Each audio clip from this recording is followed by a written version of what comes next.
저희 시위 현장에서 노란 조끼를 찾아주세요. 노란 조끼 이렇게 생겼습니다. 네. 집회 시위단 활동을 열심히 하고 계신 변호사님들을 모신 만큼 이번에는 집회 현장의 생생한 이야기를 한번 들어보려고 합니다.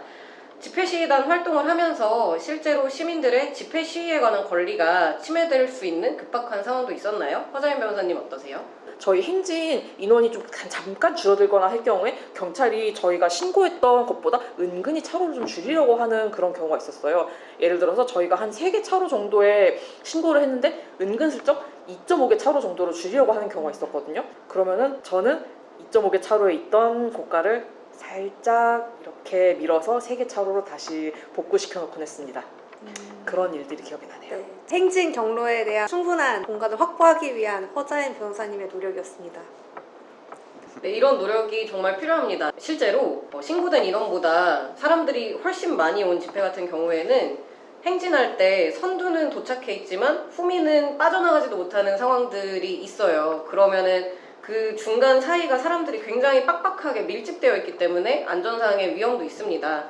그래서 차로를 좀 넓게 확보하는 게 안전상 대책으로 꼭 필요한데 우리 허자연 변호사님께서 그것을 해주신 것이라고 저는 생각하고 있습니다. 네, 실제로 이게 윤석열 정부 들어서서 그 출퇴근 시간대, 특정 시간대에 어떤 집회를 아예 일률적으로 금지를 하거나 뭐 차량 소통의 문제를 이유로 해서 차로를 일부 제한하는 법원의 결정, 그리고 경찰의 선행 제한 통보들이 계속 반복되어 왔는데요.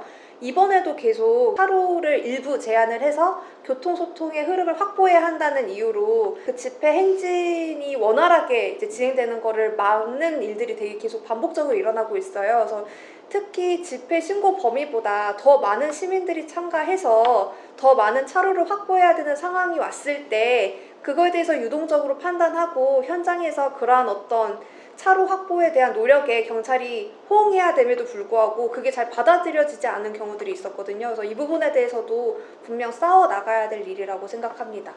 그렇습니다. 양현준 변호사님께서는 뭐 그런 권리 침해 현장을 목격하시거나 들으신 게 있나요? 저는 기억에 남는 게 그 남태령 다음 날에 한강진으로 남태령에서 그 전동 트랙터 분들이 이렇게 올 때가 있었는데 그때 약간 경찰이 굉장히 방패를 먼저 선제적으로 들고 현장에 있었던 적이 있었어요. 그래서 저희 그 집회 시위 감시단이 보기에는 이렇게 방패를 미리 들고 있으면 시민들도 좀 과잉 진압의 우려가 있다고 생각을 해서 좀 흥분을 할 수도 있겠다라고 생각이 들어서 미리 방패를 들고 좀 서 계시지 말아달라고 좀 협조를 구하고 근데 그 경찰이랑 또 잘 얘기가 돼서 좀 방패를 미리 내려놓고 그냥 사람만 지키고 서 있는 방식으로 좀 해결이 된 적이 있었습니다. 이렇게 해결이 되는 보람 있는 순간도 있겠지만 어려운 순간이나 힘든 순간도 있을 것 같은데요. 양현준 변호사님께서는 어려웠던 순간이 있으실까요?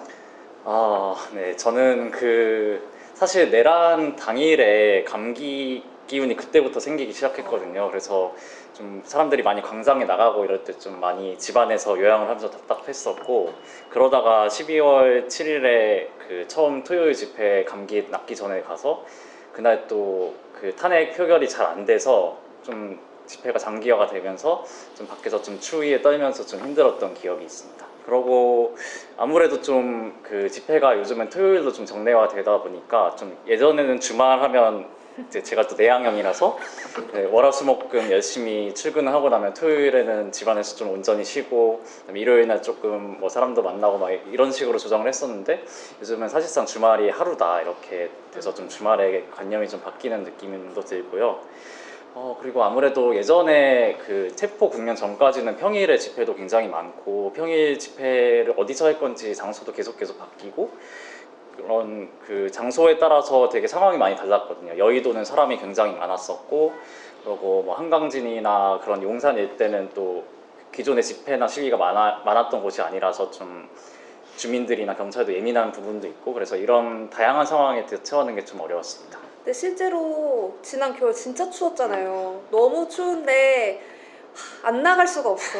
계속 초대장을 보내는데 안 나갈 수가 없어서 계속 꾸역꾸역 막 몇 겹씩 입고 막 장갑 챙기고 막 목도리만 하면은 너무 추워서 견딜 수가 없으니까 막 모자도 쓰고 그러니까 온갖 방한용품을 다 갖춘 채로 집회에 계속 나갔던 경험들이 있는데 특히 그 과정에서 감기 몸살 걸리신 분들이 진짜 많았죠. 그래서 저도 이번 겨울 왜 하필 이렇게 추울 때 집회를 해야 하는지 더욱더 분노에 쌓였던 그 기억이 있습니다. 생각해보면 탄핵 집회는 박근혜 때도 그렇고 다 겨울이었던 것 같아요.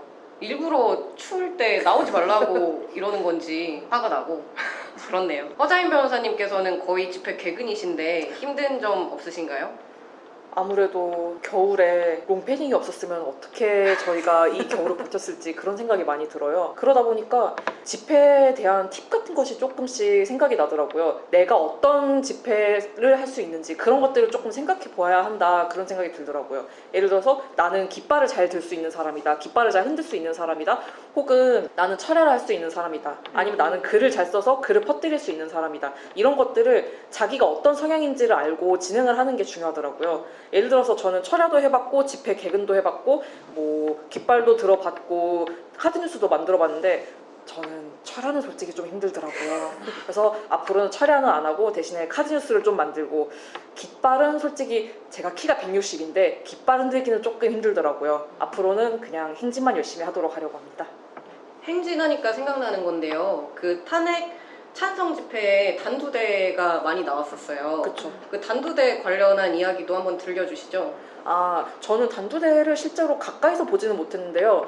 최근에 경찰이 갑자기 단두대 들고 나오시는 분한테 가서 그 단두대 날이 좀 위험해 보인다, 그거 해체하면 수사를 하지 않을 테니까 해체해라 라고 갑자기 어느 날 위협적으로 다가갔다는 말을 들은 적이 있어요. 저 같은 경우는 그날 당장 그분을 뵙지는 못했는데 트위터에서 혹시 민변 변호사님 가까이 계시는 분이 계시냐, 그러면은 와서 좀 도와달라, 이런 이야기를 듣고 그분과 직접 트위터 DM을 해가지고 다이렉트 메시지를 주고받고 좀 이야기를 한 적이 있었는데요. 사실 제가 그 날을 직접 본 것은 아니지만 그 날이 한 2mm 정도 된다고 들었어요. 그럼 사실 전혀 날카롭지 않은 거잖아요.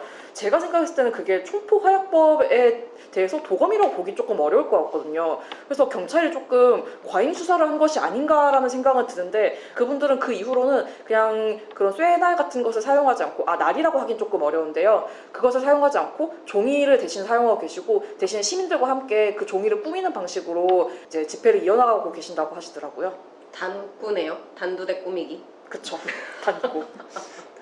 네, 이렇게 트위터에서 약간 민변 변호사님의 어떤 도움을 요청하거나 하는 일들이 이제 뭐 올라오고 거기에 확인이 되고, 또 민변 사무처 전화번호들이 이제 노출이 돼서 많은 분들이 거기로 연락을 주시기도 하잖아요. 그래서 이렇게 어쨌든 경찰로부터 어떤 요구를 받았을 때 어떻게 대응해야 될지 약간 정말 당황스러우실 수 있는데, 그럴 때 약간 이렇게 조언해주고 아니면 같이 있어주고 뭔가 그걸 조력한다는 변호사가 있다는 것만으로도 큰 힘이 되지 않았을까 생각합니다.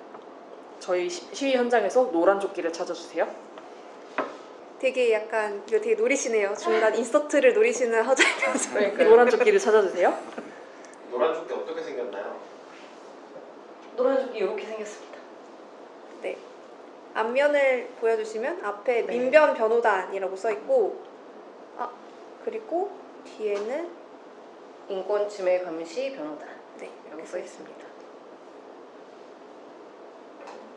지금까지 집회 시위 현장의 생생한 이야기를 들어보았는데요. 다음으로는 집회 시위 현장에서 겪었던 재밌는 이야기를 좀 들어보겠습니다.